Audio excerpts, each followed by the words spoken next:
right, welcome everyone to Earth Science Online.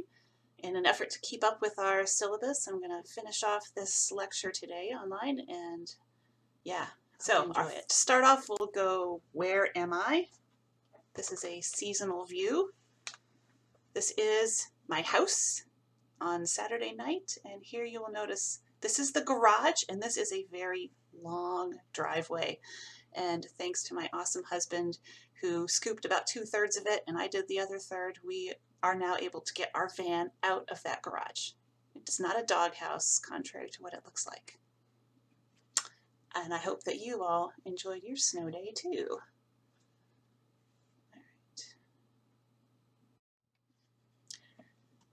All right, here's a view that you saw in your out-of-class assignment from last time of the Earth.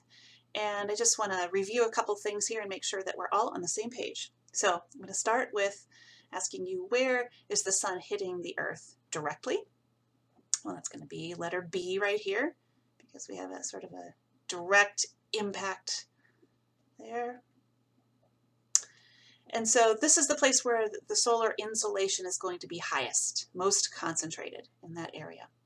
As the Earth rotates over the course of a day, then everything along this line of latitude is going to receive that direct sunlight. Okay, so everything along here is experiencing summer.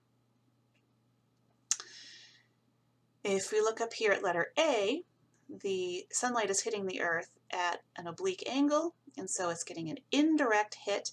The same amount of sunlight is spread over a larger area, and so the sunlight experienced at any one spot is going to be lower. The insolation is going to be lower there. And as the Earth rotates over the course of the day, everything along this line then will be experiencing winter. All right, up here at the North Pole, it's obviously going to be dark all day. As the Earth rotates, it never gets into the sunlight. So this is always dark during this season. And down here at the South Pole, as it rotates around, it stays light all day. Okay, so everything in the southern hemisphere here, this is all having summer. And this up here is all having winter. And so what month would this be? Well, this is going to be January, right? Northern hemisphere is experiencing winter.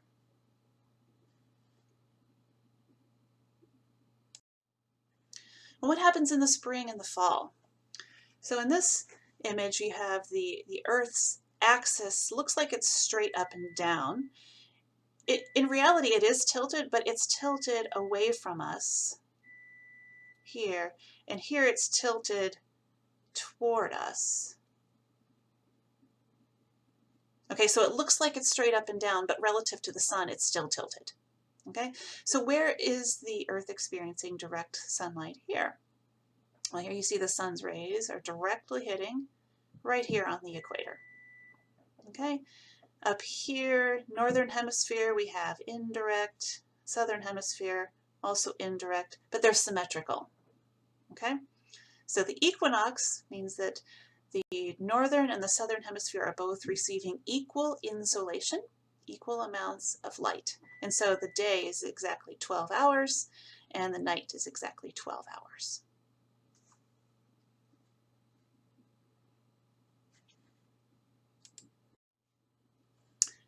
All right, this is the image that you looked at in your out-of-class assignment, comparing the amounts of vegetation on Earth as the seasons change. So the first thing we looked at was Russia, and up here you see it looks mostly white with a little bit of pale green, some yellow.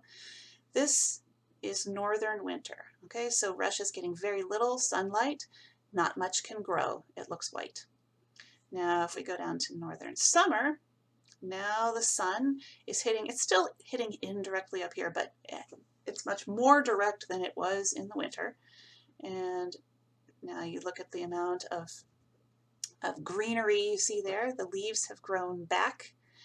And when you looked at the animation, which is on that website, you noticed how it changed back and forth. So there was this oscillation between the light color, then the dark color, and then it changed to light and dark over and over the course of 6 years. So it happened 6 times, right? So that was just watching the changing of the seasons, sort of a visual image of what that looks like when it's in fast time.